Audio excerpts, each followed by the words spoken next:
안녕하십니까. 네, 저는 UX 팩토리의 대표 박준영입니다. 오늘 발표드릴 주제는 이제 앞선 발표에서 좀 기술적인 동향이 어떻게 발전되어 왔는지 잘 설명해 주셨는데요. 저는 이런 인공지능 반도체를 사업화하는 기업 입장에서 이게 왜 사업화가 아직까지도 잘 안 되고 있는지, 뭐 어떠한 경험들이 있었는지, 특히 이제 글로벌 IT 기업 중에서도 좀 주로 스타트업, 중소벤처기업 위주로 어떤 일들이 있었는지 좀 공유 드리면서 발표를 시작하도록 하겠습니다. 그래서 오늘은 이런 인공지능 반도체라는 주제를 팹리스 산업으로서 또 이제 생각해야 될 부분들을 같이 한번 논의를 드려보고요. 두 번째로는 이제 인공지능 산업으로서 또 산업적인 특성이 있습니다. 두 가지의 서로 상충되는 이제 산업 조건들을 바탕으로 해서 글로벌한 뭐 특히 이제 중국, 미국 위주의 팹리스 기업들이 이제 어떤 식으로 이어져 나오고 있는지 살펴보도록 하겠습니다. 이 발표가 이제 뭐 전공자도 계시고 이제 비전공자도 계신 것 같아가지고 조금 내용을 뭐 범용적으로 구성을 해봤습니다. 팹리스 산업은 다 알고 계시다시피 지금 굉장히 유명하죠. 근데 이제 팹리스 산업은 좀 독특한 점이 네, 포인트는 안 나네요. 그 설계를 이제 팹리스 기업에서 설계를 하고 그 다음에 공장에서 제조가 되고 나면 이걸 받아서 사업화를 똑같이 팹리스 기업에서 담당을 하게 됩니다. 즉 이 반도체가 만들어지는 과정에서 이 두 가지 부분, 설계, 앞단에서 설계를 하는 부분과 이제 마지막 단에서 판매를 하는 부분을 두 가지를 다 팹리스 업체가 같은 업체가 담당을 해야 되는 상황이고요. 그러다 보니까 이 팹리스 업체는 설계만 잘해서 되는 것도 아니고 또 사업화를 하기 위해서 우리가 뭐 시장 현황이 어떤지, 뭐 시장에서 어떠한 기술을 필요로 하는지에 맞춰서 설계를 해야 되고 이 설계를 하고 개발을 하는 과정에서 뭐 공정 기술이라던가 여러 가지 또 이 기술 체인을 담당하는 모든 과정을 저희가 이제 고려를 해서 사업화를 해야 됩니다. 즉 이 보시다시피 사업 과정 자체에서 고려해야 될 요소가 굉장히 많고 소수의 작은 인력으로 대응하기가 쉽지 않은 분야인 건 사실이에요. 근데 이제 초기에는 국내에 팹리스 기업이 많았습니다. 이제 저도 팹리스 업체를 운영을 하고 있지만 초기에 뭐 국내 유명한 업체들 많았죠. 근데 이제 이런 초기 팹리스 산업 같은 경우는 저희가 사업할 수 있는 기회가 지금보다는 훨씬 많았어요. 감사합니다. 뭐 예를 들어 카메라에서 이제 시그널 프로세싱을 하는 칩만 하더라도 이제 예전에 우리가 주로 이제 보는 스마트폰 같은 경우에는 스마트폰 이전에 휴대폰 같은 경우는 이제 카메라 IC를 제작을 해서 납품을 할 수가 있었고요. 뭐 이때 이래서 뭐 코어로직이나 이런 회사들이 굉장히 매출도 많이 나고 컸었죠. 근데 이제 지금은 이런 회사들 찾아보기가 굉장히 힘듭니다. 왜냐하면 SOC라는 패러다임이 등장하고 나서 뭐 예를 들어 우리가 카메라 신호를 처리하는 IP나 이런 칩들이 지금은 글로벌 IT 대형 기업의 SOC 내부에 탑재가 돼요. 이제 팹리스 회사 같은 경우는 이제 설계를 해야 되는데 이 설계 도면 자체가 글로벌 IT 기업이 자기 내부의 블록에 구성을 하게 됩니다. 뭐 이렇게 되면은 팹리스 회사가 경쟁해야 되는 대상은 뭐 같은 카메라 신호 처리를 하는 칩 제조사가 아니라 퀄컴이랑 경쟁을 해야 돼요. 뭐 삼성 같은 경우는 삼성 엑시노스를 구성하는 내부 IP도 다양한 기업들이 있고 뭐 특히 또 ARM에서도 다양한 형태의 프로세서 주변에 붙을 수 있는 IP들을 제공을 해주고 있습니다. 그러면 언제나 이 팹리스 회사들의 이제 경쟁 상대가 글로벌 초거대 기업이 되게 됩니다. 그러면 글로벌 초거대 기업보다 더 좋은 성능의 설계 도면을 만들어서 제공을 할 수 있지 않을까 생각을 할 수도 있는데 훨씬 더 좋게 만들어야 돼요. 왜냐하면 세트 제조사 입장에서는 우리가 예를 들어 카메라 칩은 별도 다른 회사의 칩을 쓴다라고 했을 때는 아무래도 우리가 세트를 만들 때 칩이 추가적으로 들어가야 되고 그러다 보면은 경제적으로 봤을 때 흔히 이제 그 컴패니언 칩이라고 하는 칩 주변에 다른 칩을 하나 더 붙여서 쓰는 전략은 비용적으로 좀 비효율적이 되고요. 그 다음에 우리가 뭐 예를 들어 퀄컴이나 뭐 이런 삼성이나 이런 SoC 개발사들의 우리의 설계 도면을 제공하는 IP 비즈니스를 한다라고 봤을 때도 결국은 이제 칩 내부 통신을 우리가 잘 써야 되는데, 그러면 이 칩 제조사 입장에서 이런 IP들을 어떻게 탑재할 수 있을지 뭐 이런 내용들을 우리가 계속 협의를 해가면서 개발을 해야 되겠죠. 이런 부분들이 굉장히 어렵습니다. 특히나 뭐 이제 그 IP와 칩 사이에 우리가 특히나 인공지능이 이제 대두되는 시대가 오면서 이제 대용량의 데이터를 전달해야 되는 일들이 많아지게 되는데, 이렇게 이제 고속 인터페이스를 탑재를 하게 되면은 이 자체도 이제 비용이 굉장히 증가를 하게 됩니다. 즉 SoC 패러다임 등장 이후에 이런 그 전용 반도체 설계를 사업화하는 것 자체가 이제 굉장히 난이도가 높은 비즈니스가 되었다는 걸 이제 말씀드리고 싶었고요. 이제 특히나 또 하나의 문제는 앞서 말씀드렸던 것처럼 이 공정의 중요성이 굉장히 큽니다. 그러다 보니까 이제 저는 이제 인공지능 반도체 설계를 이제 2015년부터 회사를 설립을 해서 운영을 하고 있는데, 초창기에 가장 많이 들었던 얘기가 이제 CPU나 GPU보다 잘할 수 있느냐는 내용인데, 이게 사실 CPU나 GPU보다 고성능으로 한다는 게 굉장히 어려운 일이에요. 왜냐하면 CPU나 GPU는 뭐 이런 뭐 소프트웨어 스택이나 최적화나 이런 걸 고려하지 않더라도 굉장히 이제 고도의 파운드리 기술을 이용을 해서 만들어집니다. 특히 뭐 이제 CPU나 GPU 보면은 이제 흔히들 많이 쓰는 게 뭐 7나노, 4나노 뭐 이런 제품들 나와서 이제 소개가 되고 있습니다. 근데 이제 이러한 공정은 돈이에요. 이제 우리가 뭐 28나노, 14나노, 8나노, 7나노 이런 그 공정 기술들 봅니다. 이렇게 공정이 미세하면 미세하게 될수록 장점이 많아집니다. 칩에서는. 칩에서는 동작할 수 있는 주파수도 더 빠르게 동작을 할 수가 있게 되고요. 그리고 같은 면적에 더 많은 트랜지스터를 넣어서 만들 수도 있고, 또 심지어 그게 에너지까지 절약됩니다. 그래서 보면은 예를 들어서 130나노의 이제 5x5 사이즈의 칩을 만든다고 했을 때, 우리가 똑같은 구조의 칩을 5나노로 만들게 된다면 거의 600배 이상 더 많은 기능들을 넣을 수가 있어요. 즉 우리가 뭐 연산한다는 성능으로 봤을 때는 그냥 우리가 아무것도 변경하지 않고 칩 공정만 더 좋은 공정을 썼더니 600배 이상 더 좋아질 수 있다라는 뜻으로 이해를 하셔도 됩니다. 이런 식으로 공정에 대한 영향은 절대적이에요. 그래서 보면은 뭐 이제 애플에서 이제 전용 반도체를 내고 있죠. 근데 이제 이 우리가 공정이 좋아지면은 같은 면적에 더 많은 걸 넣을 수가 있다고 말씀드렸잖아요. 왜냐하면 면적은 칩의 가격에 절대적인 영향을 줍니다. 왜냐하면 우리가 웨이퍼 가격은 항상 일정하기 때문에 이 웨이퍼 하나에서 우리가 칩을 몇 개 이제 개발해서 얻을 수 있느냐를 생각을 해본다면은, 우리가 좋은 공정으로 만들면 칩 성능도 훨씬 좋은데 단가도 더 낮아질 수 있는 장점이 있게 됩니다. 즉 좋은 공정을 써야 되는데, 문제는 이제 좋은 공정이 너무 비싸요. 뭐 이제 가격에 대한 얘기라서 여기 넣지는 않았지만, 예를 들어 우리가 5나노 반도체 만든다고 한다면 아마 못해도 최소 500억 이상 들 겁니다. 아마 지금 스타트업들이 이제 뭐 5나노 기반으로 해서 인공지능 반도체 만든다고 한다면 최소 500억 이상, 아마 이제 R&D 운영 비용까지 합치면 대략 한 1,000억 원 이상 소비가 돼야 제품이 나올 수 있다는 뜻이 됩니다.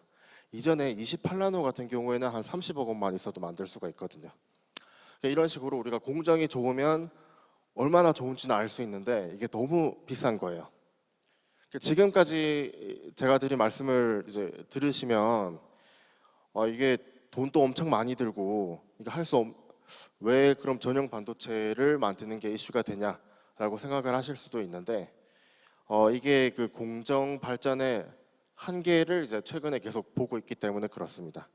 그래서 이것도 뭐 간단히 기억을 해두시면 좋은 게 이제 뭐 공정이 좋아짐에 따라서 우리가 얻을 수 있는 장점들이 최근 들어서 이제 희미해지고 있어요.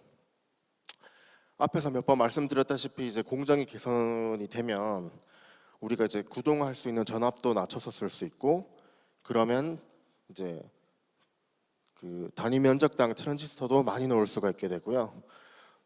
또 동작 속도도 더 증가를 할 수 있게 됩니다.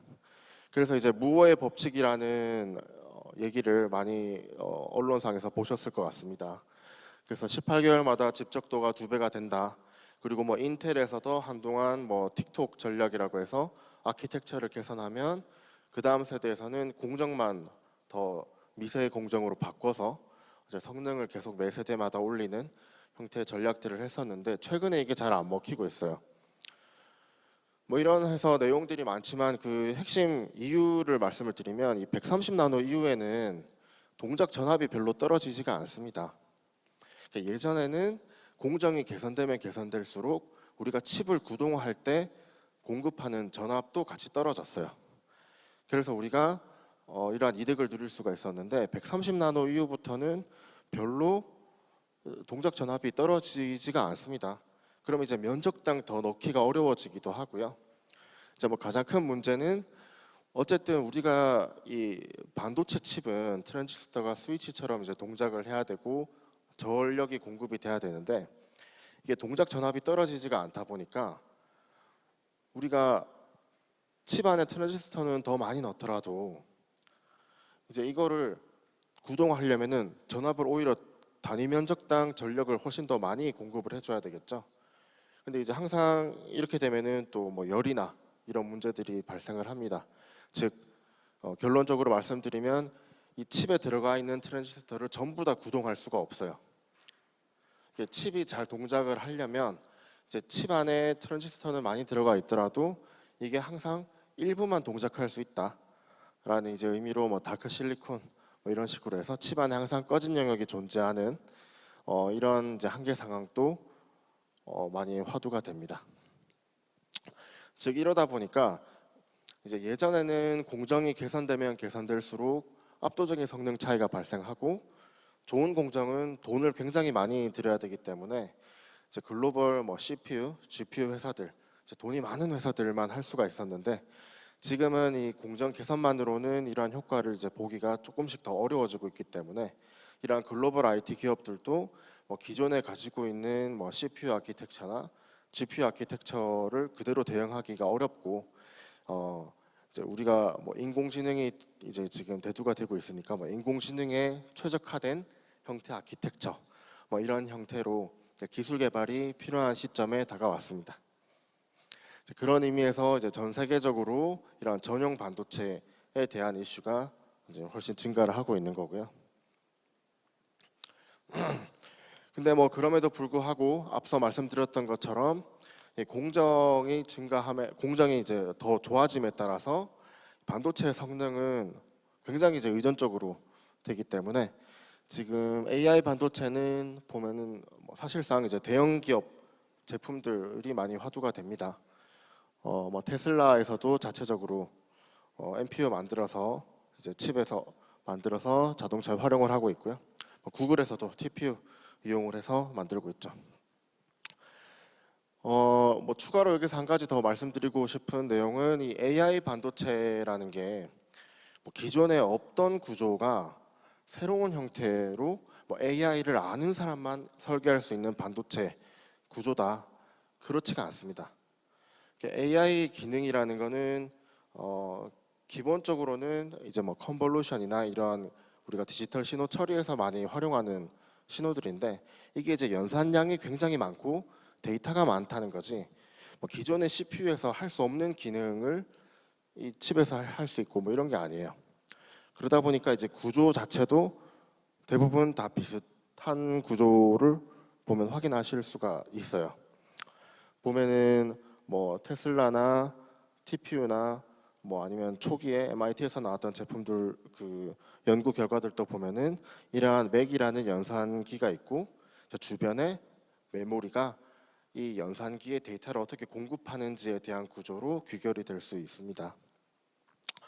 근데 이제 CPU 같은 경우는 이제 동작해야 되는 기능이 워낙 범용적으로 어떠한 오퍼레이션을 해야 될지 모르다 보니까 이런 컨트롤러에 좀 더 이제 무게가 실려 있다면, 이런 AI 반도체 같은 경우는 이제 처리해야 되는 데이터 양이 많고 처리해야 되는 연산이 굉장히 많다 보니까 주로 이렇게 맥 어레이, 이런 연산기가 많이 탑재된 형태 구조로 만들어짐을 보실 수가 있습니다. 그래서 이제 AI 반도체를 이해를 할 때 한 가지 뭐 제가 말씀드리고 싶었던 내용은, 이 AI 반도체가 어떻게 효율적으로 잘 쓰이는지, 이게 얼마나 성능이 좋은지 이런 것들을 평가하기가 굉장히 애매하고, 그래서 이전 발표에서도 그렇게 말씀을 해주신 것 같아요. 왜냐하면 어쨌든 AI 반도체는 상품이고 우리가 현장에서 쓸 때 어떠한 성능이 뭐 더 좋아졌다거나 이런 결과로서 말을 해줘야 되는데, 이게 결과를 보여주기가 아직까지는 굉장히 힘든 영역이에요. 그래서 뭐 국내외 할 것 없이 이제 많은 AI 반도체 스타트업에서 한동안 이제 성능 지표로 많이 내세웠던 이제 톱스라는 게 있는데요. 이게 뭐 그 기사에도 보면은 뭐 몇 톱스를 기록을 했다, 뭐 이런 형태로 이제 세일즈를 합니다. 근데 이제 톱스라는 거는 사실은 이 칩 내에 앞서 보여드렸던 이러한 연산기가 몇 개 있느냐예요. 그래서 우리가 칩 면적을 알고 있으면, 아니면 뭐 그 칩에 몇 톱스를 수행을 한다라는 걸 알고 있으면 대략적으로 칩이 사이즈가 얼만큼 되겠구나라는 거를 역으로 추산해 볼 수도 있습니다. 근데 이 톱스가 높으면은 무조건 좋냐라고 하면 그게 아닌 게, 톱스가 높다는 말은 연산기를 칩 안에 많이 넣어야 된다는 얘기고, 그러면 칩 단가가 올라가요. 만약에 우리가 칩 단가, 우리가 판매하는 원가를 고려하지 않으면 칩에 연산기를 그냥 무조건 많이 넣으면 되겠죠. 그래서 우리는 뭐 이제 뭐 2,000 톱스, 뭐 5,000 톱스, 뭐 이렇게 만 톱스 기록했다라고 얘기를 해도 됩니다. 근데 이게 사실은 그게 내가 제품을 어디에 팔 건지, 이 제품의 단가가 어떤지와도 연계가 되어 있는 이제 수치고요. 또 앞서 말씀드렸던 것처럼 다크 실리콘이라는 이슈가 있어서 이 칩에 피가 많이 들어가 있다고, 연산기가 많이 들어가 있다고 해서 이 연산기를 다 구동할 수 있는 것도 아니에요. 즉 이 톱스라는 거는 NPU 성능을 잘 나타내는 수치일까? 라고 본다면 사실 그렇게 보기는 어렵습니다. 근데 이제 왜 톱스를 얘기를 하느냐? 사실 이게 AI 반도체를 쓰는 업체들이 어떠한 AI 알고리즘을 돌리는지, 어떠한 AI 서비스를 하는지 다 오픈해서 서로 비교할 수가 없잖아요. 그것도 이제 그 회사의 노하우고 기술력이다 보니까, 이러다 보니까 이제 어쩔 수 없이 이제 비교하기 위해서 얘기하는 수치라고 보시는 게 좀 더 정확할 것 같습니다. 그래서 이제 톱스는 보면은 아키텍처에 이제 연산기 몇 개 있는지를 보면은 그냥 단순 동작 속도와 이제 곱하기 계산으로 확인을 할 수가 있어요. 그래서 이제 최근에는 뭐 이제 뭐 이펙티브 톱스라고 얘기를 하는 사람도 있고, 아니면 이제 그것도 의미가 없다, 뭐 이게 특정한 네트워크를 이제 몇 FPS로 돌릴 수 있다, 뭐 이런 형태로 이제 조금 더 실제 사례 형태로 이제 소개를 하는 업체들이 더 많이 늘어나고 있는 추세입니다. 앞서 말씀드렸던 것처럼 이 피가 많아지면은 이제 다크 실리콘 이슈도 있지만, 또 한 가지로는 이 피가 많다, 우리가 이제 계산기가 많다라고 해서 우리가 이 계산기에 이제 어떠한 계산을 할 건지 데이터를 줘야 되잖아요. 이러한 데이터를 어떻게 입력할 건지도 굉장히 이슈가 되는데, 톱스라는 수치는 이제 이런 것들을 고려한 이제 성능 지표가 아니기 때문에 우리가 AI 반도체를 이해하는 데 있어서 좀 애매한 점이 있습니다.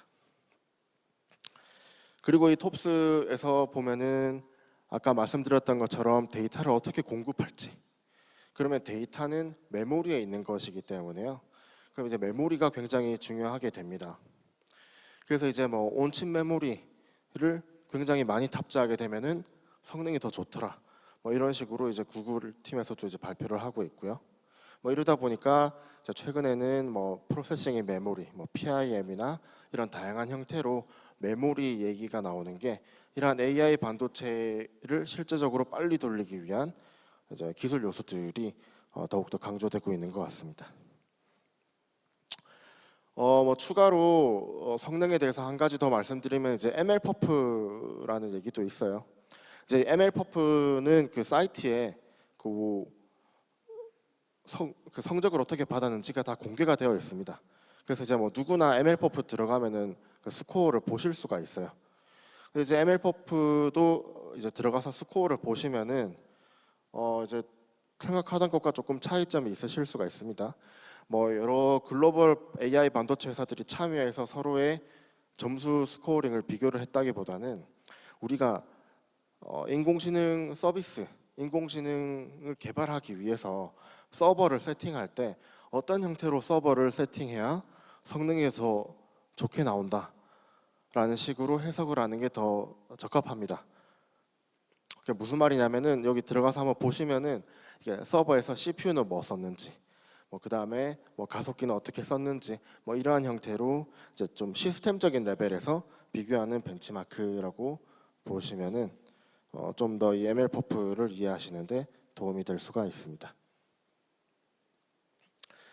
네. 이렇게 해서 이제 팹리스에 대해서 간단히 되게 짧게 여러 이슈들을 짚고 넘어가 봤습니다. 그래서 뭐 추가 궁금하신 점은 Q&A에서 좀 질의를 해주시면 감사드릴 것 같고요. 어쨌든 이러한 팹리스가 이러한 이슈가 있는데, 그러면 이제 인공지능 쪽에서 봤을 때는 이 인공지능 반도체를 사업화하기에 어떤 이슈가 있는지 같이 살펴보도록 하겠습니다. 일단 인공지능 자체도 사업화하기가 굉장히 애매하고 어려운 영역이거든요. 왜냐하면 기존에는 우리가 흔히 뭐 인공지능 아니면 우리가 뭐 얼굴 인식 뭐 이러한 그 기술들은 이미 미디어에서 많이 접하셨을 것 같습니다. 사실 이 딥러닝이 등장하기 이전에도 우리가 디지털 카메라 사진 찍으면 얼굴 인식 다 하고 뭐 얼굴에 초점 맞추거나 하는 기능들 많이 보셨을 것 같아요. 기존에는 얼굴을 어떻게 인식하느냐라고 한다면 똑똑한 연구자가 사람 얼굴을 잘 인식하기 위해서는 눈 주변의 명암 차이가 어떻고 코 주변의 명암 차이가 어떻고 이러한 것들을 직접 다 프로그래밍을 해서 우리가 알고리즘을 도출을 하고 이게 성능이 좋더라, 그리고 이러한 것들을 사람으로 판정하기 위한 여러 가지 수학적인 수식들도 연구를 하고 있었는데, 이 딥러닝은 데이터가 많을 경우에 이 데이터에서 예를 들어 사람 얼굴을 보기 위해서는 어떠한 점을 봐야 되는지를 알고리즘이 직접 찾는 게 이제 딥러닝이에요. 그래서 이제 사람들이 흔히 연구자가 생각하기에는 얼굴 인식을 하기 위해서는 눈과 코 명암 차이를 봐야 된다고 했는데, 우리가 실제로 딥러닝을 돌려보니 눈과 코를 안 볼 수도 있어요. 뭐 볼의 면적이라던가 뭐 이마의 형태라던가 다양한 걸 볼 수가 있겠죠. 근데 이게 데이터에 의해서 찾는 거고요. 그리고 이 성능이 굉장히 좋습니다. 그래서 이러한 그 물체 인식을 하는 학회에서 이제 컴페티션을 하는데, 이제 예전에는 우리가 이제 굉장히 수학적으로 이러한 물체 인식을 하기에 적합한 플레인을 찾고 하는 과정들을 유도하고 이제 약간 수학적인 논문들이 많이 출시가 됐을 때 이 데이터만으로 우리가 피처를 잘 찾아서 물체 인식을 잘 할 수 있다라는 연구 결과가 이제 2012년도에 이제 알렉스넷이라고 처음 뉴럴 딥러닝이 처음 이제 발표가 됐었을 때 이제 경쟁 알고리즘들보다 거의 한 10% 가량 오차율을 줄였어요. 그러니까 이제 압도적인 성능 차이를 보여주고 이 이후부터는 이제 계속해서 딥러닝이 대세가 됐는데, 이 문제는 이 딥러닝이 경험에 의존한다는 거예요. 제가 앞에서도 말씀드렸다시피 예전에는 우리가 사람 얼굴을 잘 인식하기 위해서는 뭐 눈과 코의 명암 차이를 본다거나 하는 식으로 사람이 해석을 할 수가 있고 원리적으로 이렇구나라고 생각을 할 수가 있었는데, 딥러닝은 데이터에 의존하고 데이터는 곧 경험이라고 볼 수도 있겠죠. 근데 이 성능이 아주 압도적으로 좋아요. 그러면 우리가 이 딥러닝을 쓰긴 써야 되는데 이게 왜 좋은지 그 논리적으로 근거를 확보하기가 조금 어렵습니다. 근데 이러한 특성이 딥러닝 반도체에도 비슷하게 적용이 돼요. 특히 이제 가장 많이 이슈가 되는 게 뭐 퀀타이제이션이라는 이슈가 있는데 이게 뭐냐면 예를 들어 우리가 뭐 1.3, 뭐 1.4라는 이제 숫자가 있을 때 이거를 그냥 우리가 1로 생각하고 연산을 수행을 해도 되겠죠.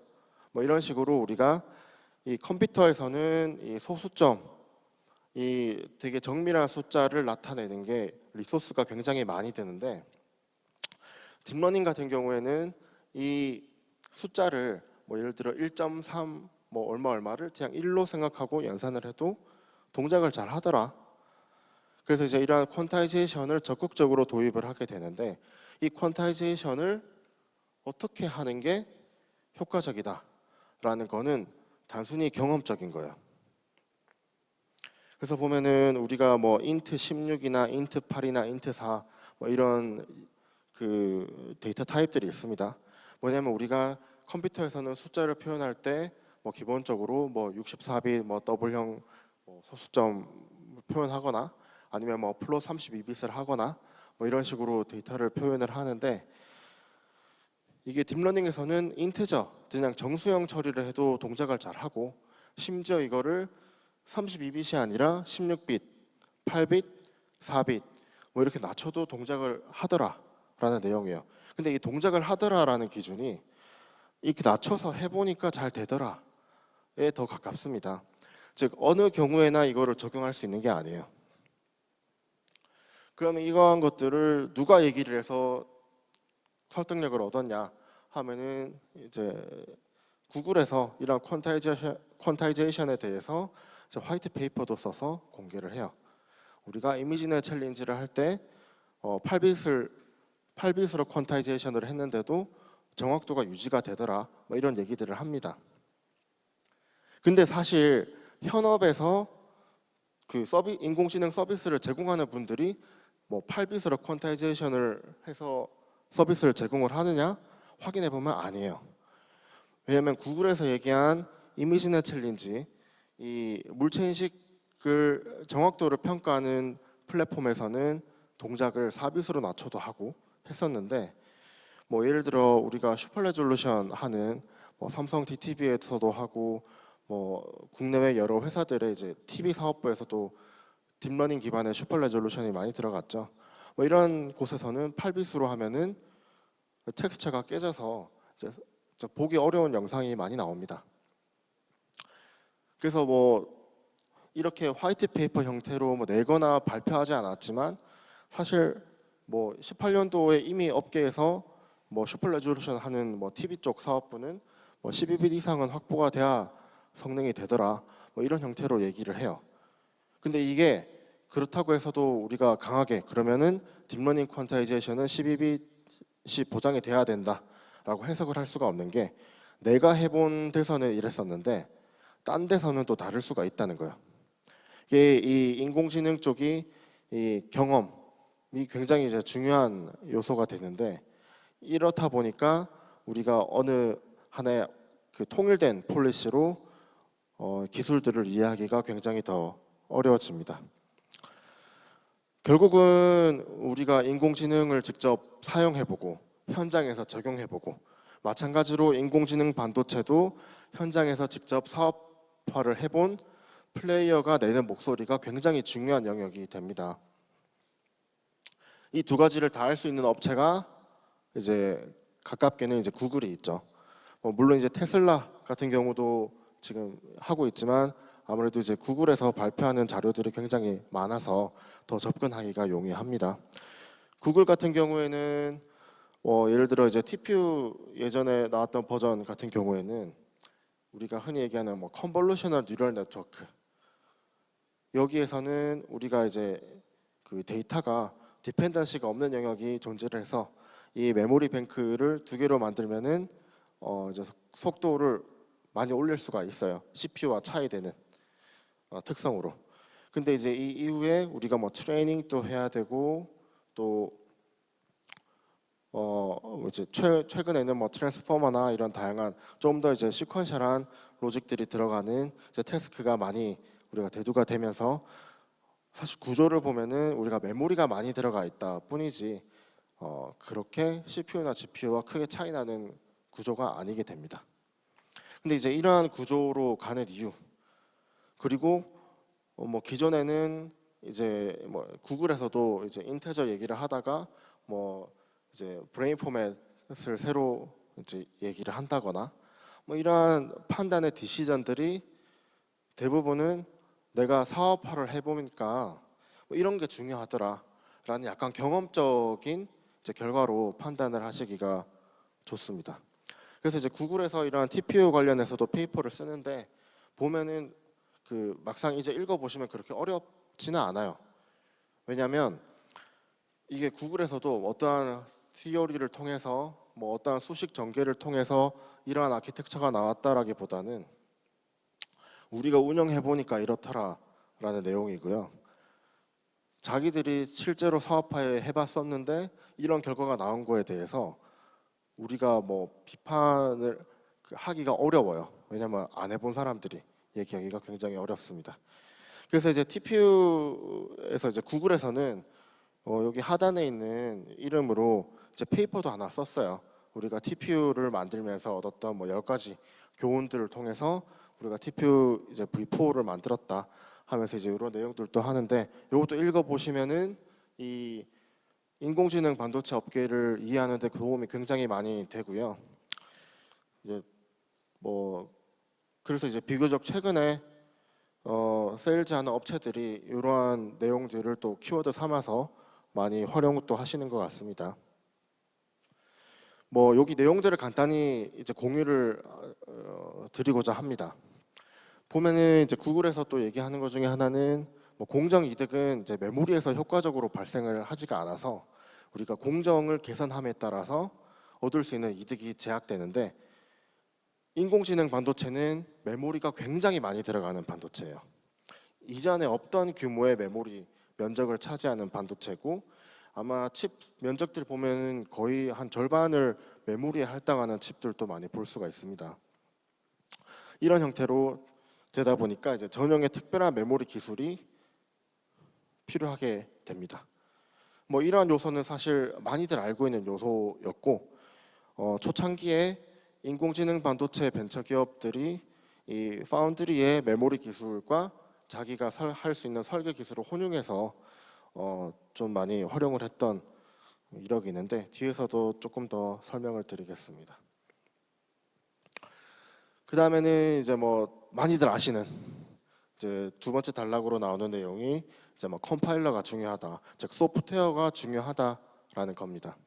즉 소프트웨어를 잘 설계를 했더니 우리가 칩 성능을 더 많이 끌어낼 수 있다라는 내용이고요. 그래서 칩의 톱스가 높은 거랑 그 다음에 우리가 실제로 동작했을 때 효율적인 거랑은 조금 괴리가 있죠. 뭐 이런 거에 대해서도 얘기를 하고 있습니다. 이제 컴파일러 개선만으로 엄청난 효과를 얻었다는 내용도 이제 같이 실려 있고요. 그리고 또 하나 얘기를 하는 거는 우리가 이 TPU를 버전 1부터 만들어서 구글 서버에서 운영을 하면서 서비스를 해보니까 이게 초창기 도입 비용보다 운영하는 비용이 굉장히 중요하더라. 즉 운영하는 비용이라는 거는 우리가 이제 전력 소모를 생각을 해보실 수가 있습니다. 운영하는 비용이 굉장히 중요하더라. 그래서 우리가 칩에 목표를 세울 때 우리가 좋은 높은 성능의 칩을 만들기 위해서 뭐 전력을 많이 먹고 뭐 이런 운영비가 많이 드는 칩을 만들기보다는 우리가 실제 현장에서는 운영비가 적게 드는 운영비를 절감할 수 있는 칩 목표 설정을 해야 된다. 뭐 이제 이런 내용도 얘기를 하고 있습니다.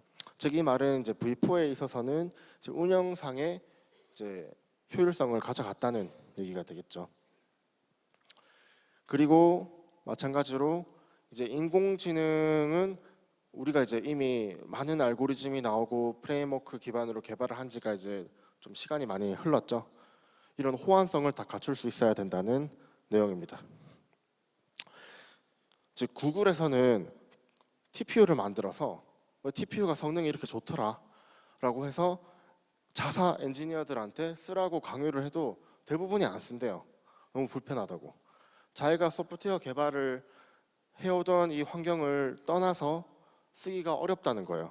TPU가 아무리 좋다고 해도. 심지어 자사 제품인데도.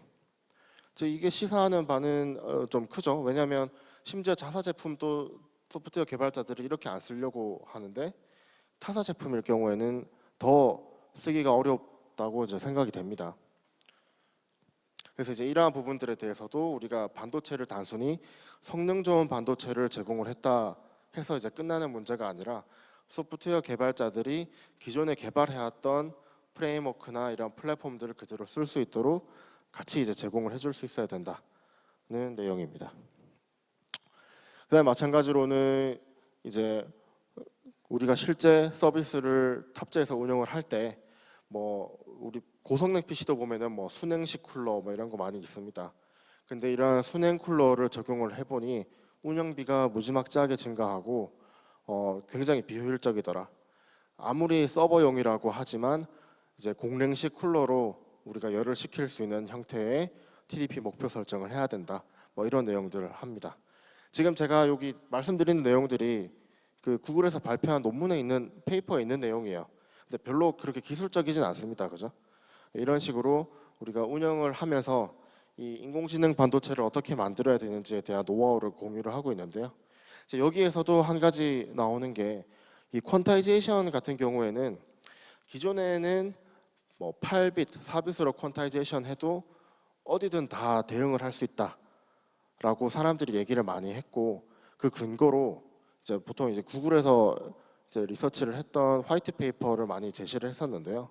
그 똑같은 회사에서 이 클래시피케이션과 같은 이러한 그 분류 말고 이렇게 세그멘테이션을 한다거나 하는 식으로 좀 이 리그레션을 해야 되는 이러한 어플리케이션 같은 경우에는 우리가 인퍼런스를 하더라도 인테저 8로는 부족하더라라는 얘기도 해요. 그래서 이제 요거는 제가 이제 굳이 강조해서 말씀드리는 이유는 한 이런 내용들이 나오기 이전에는 예를 들어 인테저 8빗을 지원하는 하드웨어나 플랫폼을 만들어 놓고 그 고객사에서 못 쓰게 되면 보통 고객사가 트레이닝을 열심히 안 해서 그렇다. 이제 더 트레이닝을 하면은 8빗으로도 모든 걸 다 돌릴 수가 있다. 구글이 그렇다고 하더라라고 이제 얘기들을 했었는데 지금은 그런 얘기를 더 이상 하는 곳이 없습니다. 이제 이런 형태로 이제 경험이 좀 많이 중요한 요소가 되는 거고요. 그다음에 최근에는 이제 NPU 회사나 또 신규 등장하는 업체들 또 글로벌 IT 기업들에서 이제 많이들 얘기하는 게 레이턴시 얘기도 많이 합니다. 왜냐하면 구글에서도 이 TPU 돌려서 실제로 운영을 해보니까 이게 그 스루풋이 높고 즉 우리가 어떤 입력을 연속적으로 줬을 때 이거를 굉장히 빠른 속도로 출력을 내는 것보다는 서버니까 아무래도 이제 우리가 다양한 접속자들이 다양한 형태의 이제 리퀘스트를 날릴 거고 이러한 것들을 더 빠르게 대응해 줄 수 있는 즉 스루풋이 아니라 레이턴시가 더 중요하더라. 그리고 이러한 유저들 간에 이제 스위칭을 할 수 있는 알고리즘을 지원할 수 있는 이런 성능들이 중요하더라라고 얘기를 합니다. 물론 이제 여기 페이퍼에서도 보면은 특히 이러한 과정에서도 이제 주로 사용하는 네트워크들이 이제 예전에는 뭐 그냥 멀티레이어 퍼셉트론에서 이제 뭐 CNN이나 이제 최근에는 뭐 트랜스포머 기반의 모델로 이런 뭐 변경하고 있는 것도 이제 같이 짚어주고 있고요.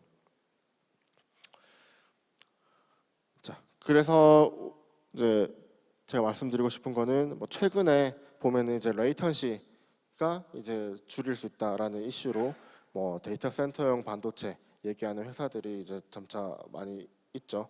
뭐 이런 형태로 실제 사업을 운영하면서 겪었던 노하우, 경험들을 이제 공유하다 보니 뭐 이런 형태로 업계 전반적으로는 더 발전을 하고 있는데 이 발전하는 방향이 아직까지는 실제로 반도체 운영을 하고 이제 경험을 쌓을 수 있는, 습득할 수 있는 업체들 위주로 좀 진행이 되고 있다라는 점은 여전히 좀 중소벤처기업 입장에서는 한계가 아닐까 하는 생각도 듭니다. 그래서 이제 다음 단락은 이런 형태로 반도체 그리고 인공지능이 이런 형태로 이제 사업화하기 굉장히 애로사항이 많고 또 사업화의 기회도 있고 이런 것들을 봤는데, 그러면 이제 업체들이 어떤 식으로 대응을 하고 어떤 흐름이 있는지를 같이 살펴보도록 하겠습니다. 뭐 이제 앞에서도 이제 클라우드와 엣지에 대해서 잘 말씀해 주셨습니다. 근데 이제 뭐 사업화 입장에서는 사실 보면 이제 뭐 데이터 센터나 엣지나 둘 다 이게 칩이, 예전에는 칩을 만들면은 그냥 칩을 팔면 알아서 쓰라라고 했던 거에서 지금 이 칩을 어떻게 써야 할지 제공을 해주는, 아니면 이 칩을 사용하는 사용자가 직접 칩을 만드는 뭐 이런 형태로 구조가 좀 정리되고 있다라고 보시면 될 것 같습니다. 그 중에서 이제 데이터 센터용은 특히 이제 초거대 신경망, 이제 특히 이제 트랜스포머, GPT 이후로는 거의 트랜스포머에 대한 성능만 리포트를 많이 하는 것 같고요. 엣지 쪽은 여전히 좀 어렵습니다만 이게 제품화가 되는 파이프라인까지 어떤 식으로 제공을 할 수 있는지를 제시하는 능력이 굉장히 중요해졌습니다.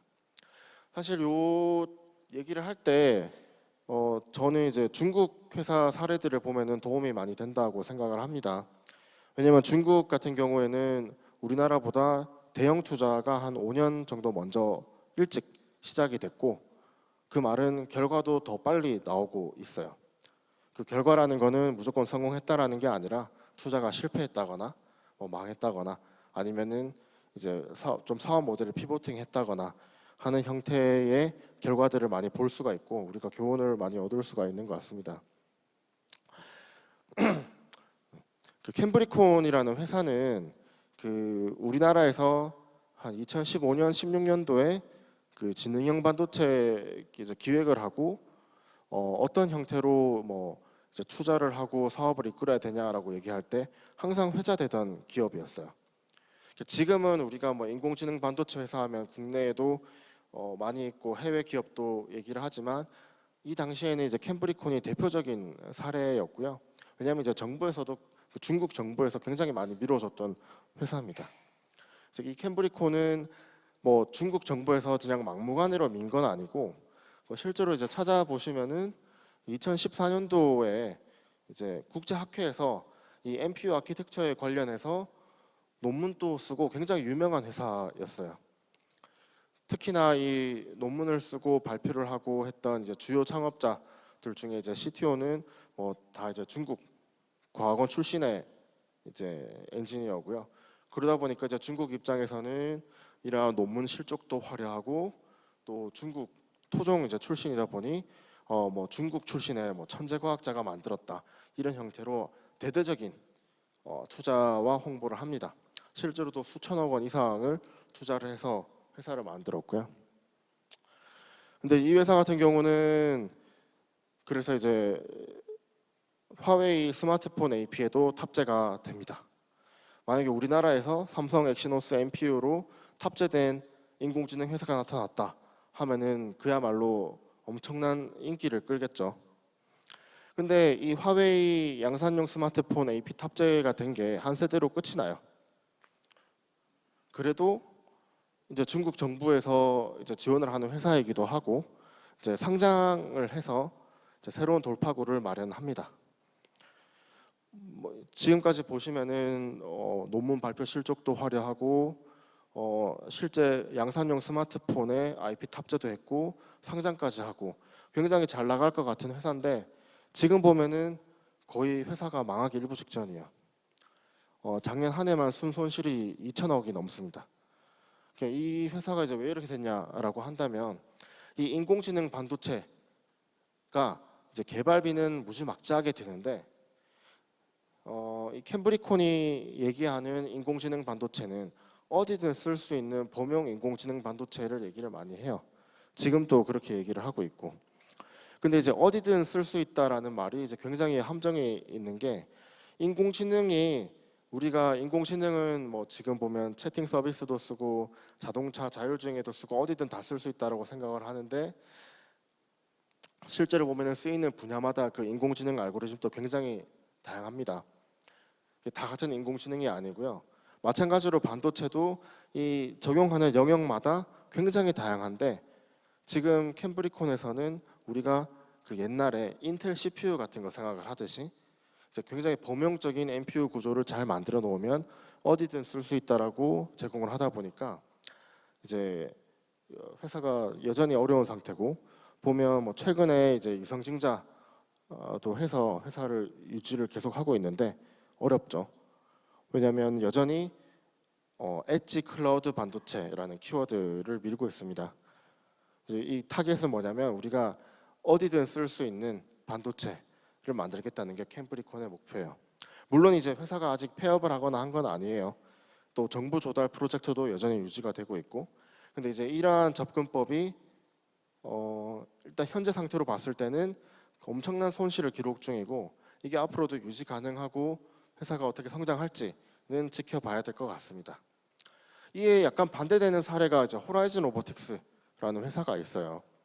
이제 호라이즌 로보틱스는 현재 굉장히 큰 회사가 됐습니다. 여기서도 이제 수천억 원 이상이 투자되었던 회사고요. 그래서 호라이즌 로보틱스는 초창기에는 여기도 범용 NPU 회사였어요. 그래서 우리가 만드는 엣지 NPU를 뭐 스마트 시티에도 쓰고 뭐 스마트 빌딩에도 쓰고 CCTV에도 쓰고 어디든 쓸 수 있는 반도체다라고 이제 얘기를 했는데, 여기서는 이제 포지션을 바꿔가지고 자율주행 전용 반도체로 포지셔닝을 바꿉니다. 그래서 이제 이 회사는 회사 제품군도 초창기에는 어디든 쓸 수 있는 범용 반도체에서 지금은 이제 자율주행 레벨에 맞춰서 이제 제품을 출시를 하고 있고요.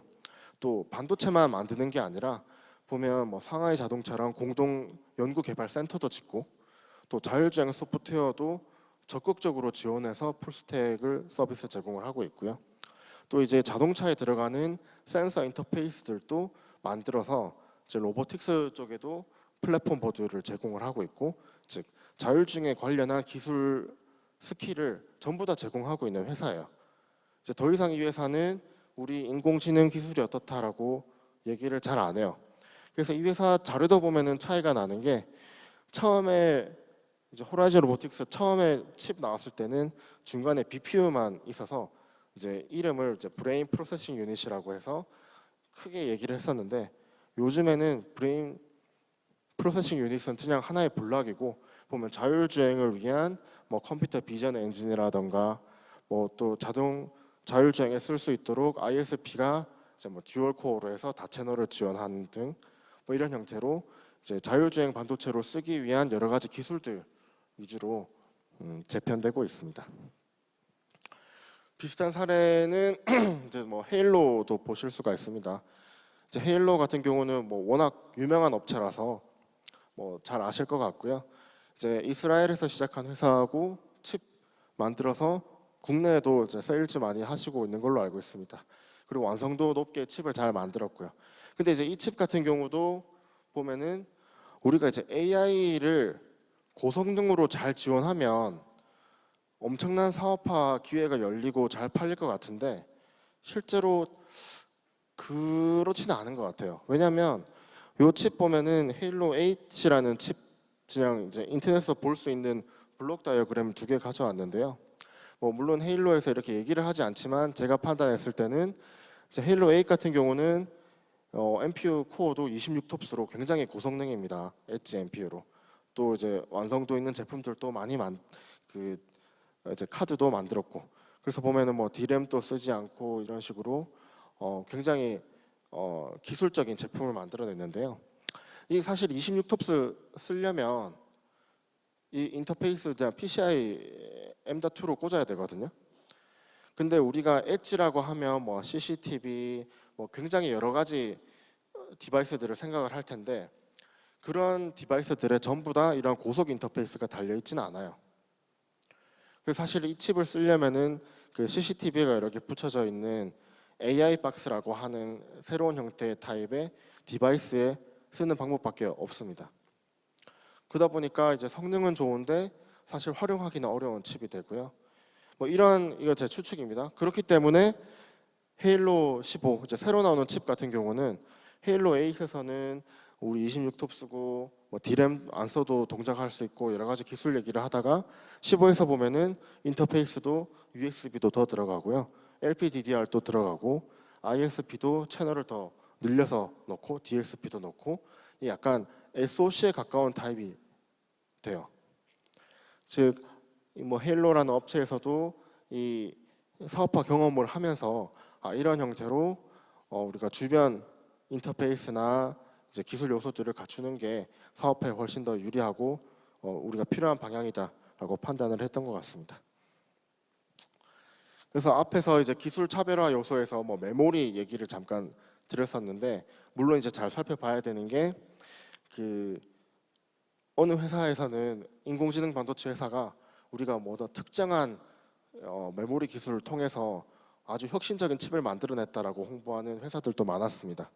근데 보면 이게 팹리스는 설계 회사지 그 파운드리 공정에 관여하는 회사가 아니에요. 그러다 보니까 이 초창기에 뭐 M램을 쓰거나 아까 말씀드렸던 캠브리콘 같은 경우도 처음에는 인베디드 D램 통해서 우리가 고성능 NPU를 만든다고 했었거든요. 이 설계 회사가 할 수 있는 영역이랑 파운드리에서 제공해줘야 되는 영역은 조금 구분해서 살펴볼 필요가 있고 파운드리 기술을 자기 기술처럼 얘기했던 회사들은 뭐 다 상태가 안 좋습니다. 좀 다 어려워졌고 그래서 뭐 제가 주로 이제 엣지형 반도체를 많이 말씀을 드렸는데 뭐 최근에는 그래도 이제 그 서버용 데이터 센터용 반도체로 유명한 글로벌 기업이 이제 2개가 있죠.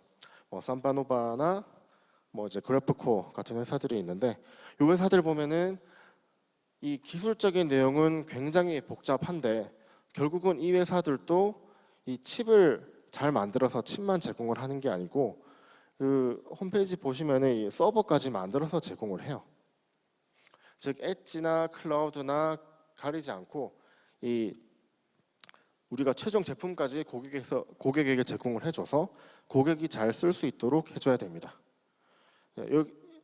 이제 이게 그 기존의 반도체 사업을 하시거나 반도체 사업에 익숙하신 분들은 반도체 사업이 칩만 전달하고 끝나는 굉장히 깔끔한 비즈니스라고 생각을 하시기 좋은데 인공지능 반도체는 현재까지 운영되는 형태를 봤을 때 이제 그런 형태의 기존의 전통적인 반도체 비즈니스 형태로 이어지기는 어려워 보입니다. 그 우리가 얘기를 많이 되는 이제 뭐 엔비디아 같은 경우에도 그 쿠다를 잘 만들어서 누구든 쿠다 위에서 딥러닝 서비스 잘 만들 수 있다라고 하죠. 근데 실제로는 엔비디아도 그 새로운 칩셋이 나오면 그 엔비디아에서 이제 뭐 도커 허브 운영을 해가지고 뭐 텐서플로우나 파이토치 같은 딥러닝 프레임워크들 자기들이 포팅 다 해서 같이 제공을 해줘요. 그러니까 뭐 엔비디아는 우리 쿠다 잘 만들었으니까 알아서 잘 쓰세요가 아니라 그 정도 제공을 해줘야 됩니다. 뭐 이런 형태가 현재까지 이어지는 비즈니스의 좀 차이점인 것 같고요. 뭐 이것저것 말씀을 많이 드렸는데 정리해서 말씀을 드리면 이러한 인공지능 반도체는 기존의 뭐 부품 산업, 범용 대량 생산을 하던 반도체와는 좀 다른 형태로 앞으로도 산업 전망이 이어질 것으로 생각을 하고 있고요. 특히나 이제 엣지 같은 경우는 활용되는 환경이 다르다 보니까 AI 단독 기능을 제공하고 강조하기보다는 이 타겟 도메인에서 필요한 기술 셋들을 다 갖춰야 되는 점. 클라우드 같은 경우에는 마찬가지로 우리가 뭐 현장에 어떻게 셋업을 할지 이런 서버렉까지 제공할 정도로 우리가 고객에 제공할 수 있는 이 전체 솔루션 형태로 비즈니스가 이루어지지 않을까 생각을 합니다. 네, 감사합니다. 예, 발표 감사합니다. 예, 저 시간이 다 돼가지고요. 혹시 뭐 질문 있으시면 한 분만 받겠습니다. 한 분만. 예, 질문이 없으실 것 같은데요. 제가 하나만 여쭤볼게요. 지금 이제 뭐 그 사업적 관점, 제품화 관점에서 이제 아주 사례 중심으로 재밌게 지금 이제 발표해 주셨는데요. 저희가 예를 들어서 파운드리 서비스, 그다음에 인력, 그다음에 뭐 운영에 관련된 거 여러 가지 이게 그 개별 기업 차원에서 하기가 어려운 부분들이 있거든요. 그래서 이제 국가 정책 관점에서 어떤 부분들이 조금 시급하게 지원되면은 국내 기업들이 이런 인공지능 반도체들을 좀 개발하고 활성화될 수 있을지 좀 간단하게 좀 말씀해 주실 수 있나요? 네, 국가 관점이라고 한다면 그 에코시스템 자체가 발전이 돼야 될 것 같습니다.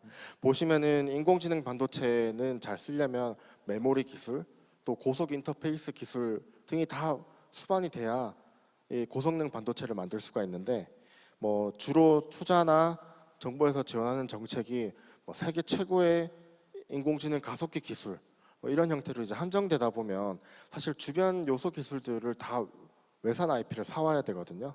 그래서 뭐 이런 부분들이 사실 개선이 되려면 국가에서 인공지능 반도체라고 한다면 일단 인공지능 반도체를 개발하는 기업에 대해서만 투자를 하는 게 아니라 인공지능 반도체 기업이 인공지능 반도체를 잘 만들 수 있는 뭐 고속 인터페이스나 주변 인터페이스 기술 등에 대해서도 좀 전격적인 지원이 필요한 것 같습니다. 예, 감사합니다. 시간이 다 돼가지고요. 오늘 바쁘신 와중에도 발표를 준비해 주신 저기 두 분의 연사님들 그리고 바쁘신데 현장까지 오셔가지고 경청해 주셔서 감사합니다. 이상으로 인공지능 반도체 세션을 마치도록 하겠습니다. 감사합니다.